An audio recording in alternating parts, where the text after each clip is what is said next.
What is it about strange things happening within our national parks? It seems like no matter which and everywhere you turn, there's always something strange or creepy happening. In today's video, I'm going to be talking about a few eyewitness accounts of individuals who've experienced terrifying things within our country's national park system. Back in 2009, Charlotte and her at the time boyfriend were driving along Oregon Route 214, which is right next to Silver State Falls National Park in Oregon. If you've never been to Oregon, the PNW, or Silver State Falls Park, it is a beautiful national park featuring several waterfalls, beautiful hiking trail loops, and it's only about an hour, give or take, from Portland. And while Charlotte and her boyfriend were originally from Portland, set out to experience this beautiful, what would be an amazing journey, ended up experiencing a nightmare of their own. So as they're driving along the Oregon 214 road, heading towards Silver Falls State Park, it's probably about dusk time, and the sun is now setting just on the crest of the horizon, so the lighting is getting very, very dim. Enough that she has to have her headlights on, and if you've ever seen this road, which you could easily go to Google Maps and see what I'm talking about, there are multiple parts in the road where it kind of bends and curves and twists, with both sides with dense, thick Oregon woods. And so Charlotte describes to me that as she's going down this road, something large comes crashing through the trees, bursting right out, almost hitting her car perpendicular, where it stops and actually grabs hold of her car door handle right as she's going along the road. Now, instantly, the impact of this thing actually kind of swerved her car a little bit and immediately gripped onto the handle of her car, trying to open it. Fortunately for Charlotte, she keeps her doors locked, but she said it scared the crap out of her and her boyfriend. They look over, and she describes the most hideous face she's ever seen. She had a double take because she thought it was somebody wearing a mask, but the best way she could describe it, or the best way she described it, was like a person who half transformed into a werewolf or something. But she may know that the face was uglier and far more hideous than even that description. Almost as if the face was deformed and this person or thing had fangs and it was covered in really thick woolly hair, and that it was trying to break her car door off the body of her vehicle. And so as soon as it collided with her vehicle, her car swerved from the impact. She immediately floors it, and she says she's not sure how, but whoever or whatever this thing was holding onto her vehicle as she's flying down this road, kind of swerving, trying to get him or it to fly off her car, and it never did. It just kept looking at her with its eyes white and glowing as it tried to push the car door in almost. And eventually, as she probably got about a couple miles down the road, still probably hauling butt at like 70 or 80 miles an hour, this thing leaps off her car, back into the trees, and gone, like it never even happened. Her and her boyfriend were so worked up, she had to physically pull into the park and vomited outside of her car because she was so worked up. Now, upon vomiting right at the entrance of the park, one of the rangers who had worked there actually came over to assist her because they thought she was having some sort of medical emergency. And she explained that something came out of the woods and tried to break her into her car, in which the ranger began asking her more and more questions. The park ranger was actually physically concerned for this young girl because he was convinced she was having a psychotic episode and needed to be taken to the hospital. And she's shaking and she's trying to explain to him what just happened. She's pale. She's clearly terrified by something. And so the ranger working there wasn't exactly sure how to explain what her story was or what it could have been, because he's never seen anything like it. And it took Charlotte talking with this man probably a good 45 minutes and a cigarette or two before she had finally calmed down enough to where she could get in her car and safely drive out of here. Now, unfortunately for her, Oregon 214 is a thickly wooded road no matter which direction you go when you're exiting the Silver State Falls Park. She did not go into detail about having any issues as she exited and went back in onto the road, but she certainly had a nightmare of an experience on the way there.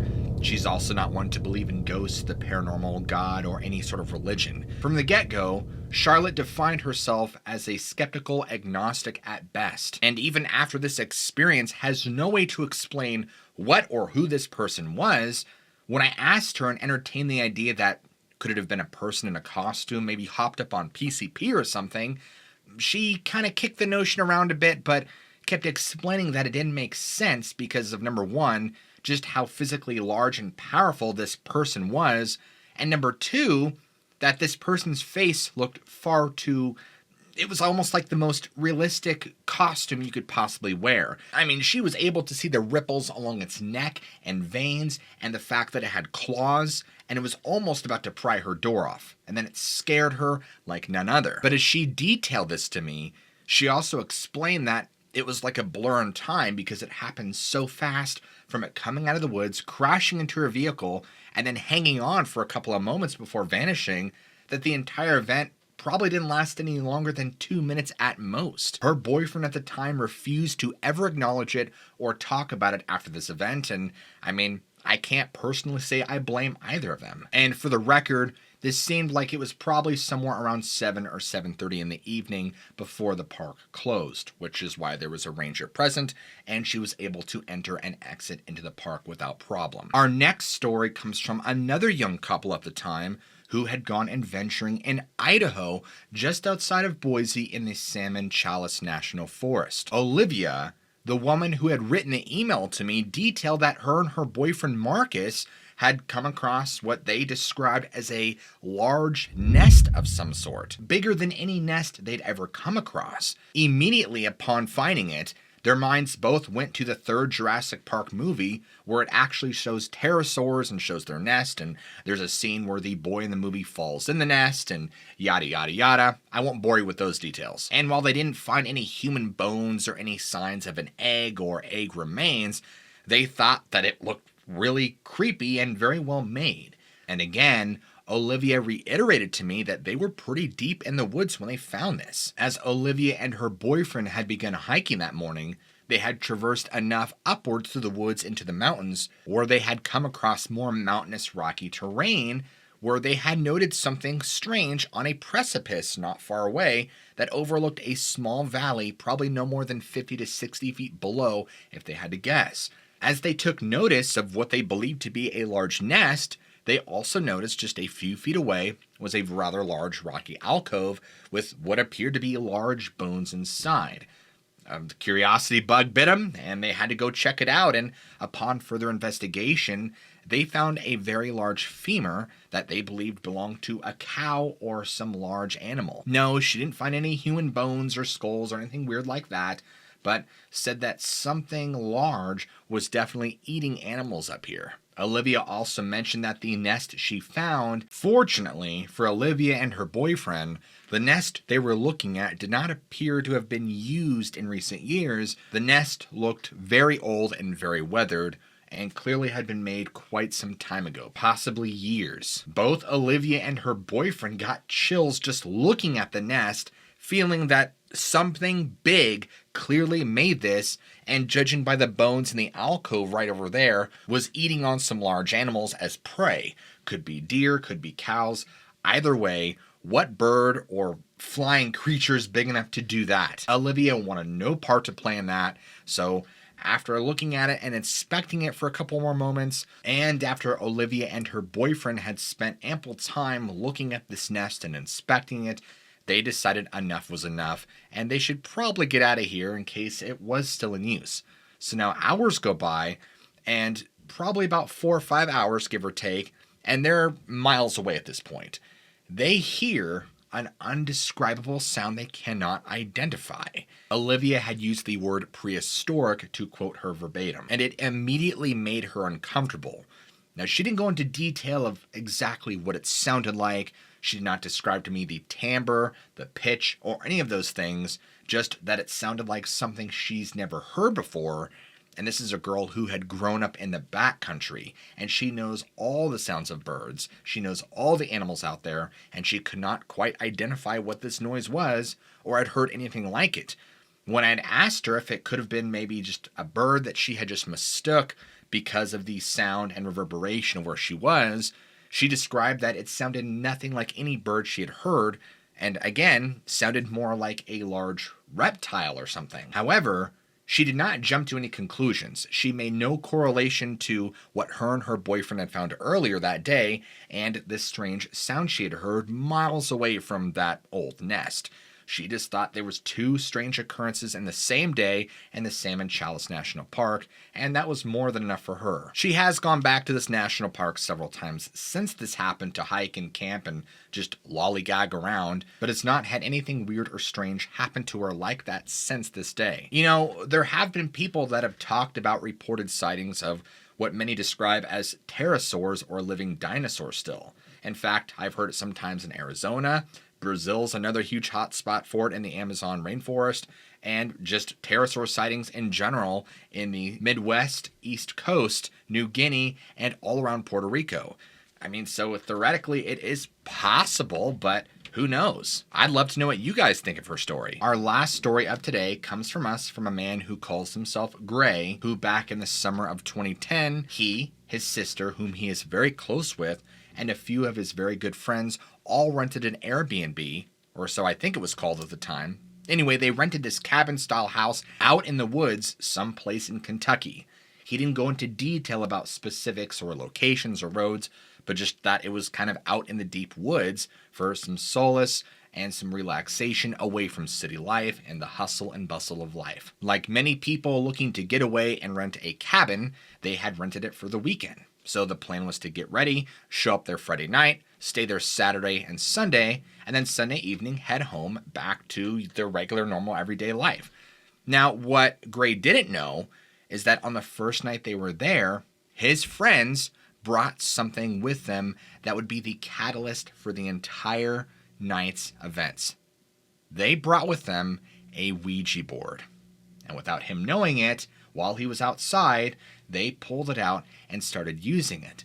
Now, Gray's sister was already Gray described his sister as a practicing pagan witch. I don't know what degree she understands witchcraft or how far into paganism she is or how much witchcraft she practices. Gray did not describe that. He just explained that she is very proficient at speaking and communicating to spirits by using Ouija boards, rituals, and other such methods to conjure them up. From the way Gray recounted it, while he was outside getting things from the car, their friends had pulled it out, and she had hopped in, kind of taking over and commanding things. And so Gray walks back in, sees this going on, and he's going, "Guys, you need to stop. This is not a good idea." Greg personally described himself as superstitious and wanted no part to play in using Ouija boards. I wouldn't say he didn't believe in it, but he just didn't want the bad energy that would come from the board to ruin their weekend. And after several more minutes of coaxing and trying to get his friends and sister to listen to his desperate pleas, they finally concluded, after not reaching any spirits on the board, closed it up, and were done with it for the night, putting it back in the car. Shortly afterwards, they decided to sit on the couches, have a couple of beers, and just sit down, relax, and enjoy themselves getting lost in conversation. Now, after about an hour's time, give or take, they've all been sitting around, enjoying conversation, just chit-chatting with each other. Gray goes out to have a cigarette, and so he's standing out there on the porch around this cabin, just enjoying his cigarette, looking out into the serene, beautiful dark night with the crickets abound, alive in a nighttime chorus. And Gray immediately takes note that there's some sort of electrical current or something in the air. It feels strange, like there's an energy he can't quite put his finger on, and it doesn't feel good. Slowly, he begins to feel more and more uncomfortable. Now, he tries not to think too much about it, just finishes his cigarette, whatever, gets done, throws it down, walks back in the house, and immediately he goes to sit down next to his sister and notices that she is visibly uncomfortable. Her facial expression, her body demeanor says it all. And he begins asking her, while trying to have small talk, "Hey, what's going on?" And she starts to tell him that something is around the cabin, that they've awoken something. Now, of course, Gray was like, "All right, you're pulling my leg, stop the BS." And she goes, "No, we made a mistake. We should not have used the Ouija board here. There's a guardian that we pissed off." Of course, Gray did not recount what she had said verbatim, but that is the gist of what she had told him. And keep in mind that Gray at this point is still convinced his sister is totally trolling him and is just trying to get a reaction out of him. even though he did explain to her the strange electrical sensations he had just experienced outside while having a cigarette, and she said that yes, that is his energy of his presence coming in and around the area. As Gray's sister begins to express to him how much of a mistake this whole thing was, bringing out the Ouija board and trying to talk and conjure spirits, and how she was clearly in the wrong for thinking that this was an okay place to do it, and apologizing profusely, it's almost as if this veil of darkness kind of just swept over the cabin. Now, Gray wasn't referring to this veil of darkness as literal light and darkness, but more of a feeling like an evil presence, as he described it, surrounding and enshrouding the entire cabin. It immediately made his hairs stand on end and made him feel extremely uncomfortable. And at one point, during her just spewing off the reasons why she shouldn't have done it and why it's a mistake and why she's apologizing, she immediately stops. And Gray remembers this exactly. She stops, looks him in the eye, and with fear in her face and the most intent she has ever had, says, "He's here." And those words Gray will never forget. At this point, Gray and his friends, all freaked out, grab what little things they had already brought into the cabin, run outside, throw it into the car, grab his sister, throw her in the car, get in the car, and go. They weren't wasting any time. They didn't see anything. They didn't want to see anything. But Gray and friends were not going to sit around and wait for something to happen or for some evil entity to show up.